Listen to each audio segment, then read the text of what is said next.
ছবিতে বসে থাকা যেই ভদ্রলোককে দেখা যাচ্ছে ওনার সামনের গাড়িতে ওনার স্ত্রী শুয়ে আছে। স্ত্রীর জানাজা হওয়ার কথা ছিল রাত 9টায়, কিন্তু উনি চাচ্ছিলেন না যে এত রাতে জানাজা হোক।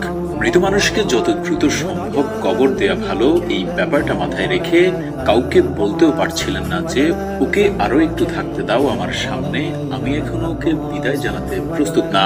এমন মুহূর্তে ওনার ছোট ছেলেটি হয়তো বাবার মনের ভাষা বুঝে ফেলেছিল। তারপর পরিবারের সিদ্ধান্ত হলো জানাজা হবে সকালে।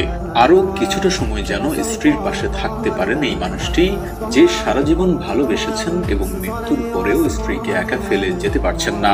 সবাই চলে গেছে, রাতে কেউই পাশে নেই, কিন্তু ভদ্রলোক গাড়ির পাশে বসে আছেন চুপচাপ, যেন স্ত্রীর সাথেই কথা বলছেন।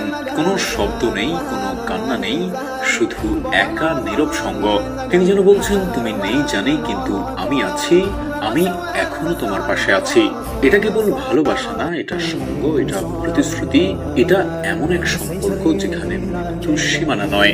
এই ঘটনাটা আমাদের শেখায়, ভালোবাসা মানে শুধু জীবনের সাথী হওয়া না, ভালোবাসা মানে মৃত্যুর পরেও সঙ্গী হওয়া, ছেড়ে না যাওয়া, পাশে থাকার অঙ্গীকার করা।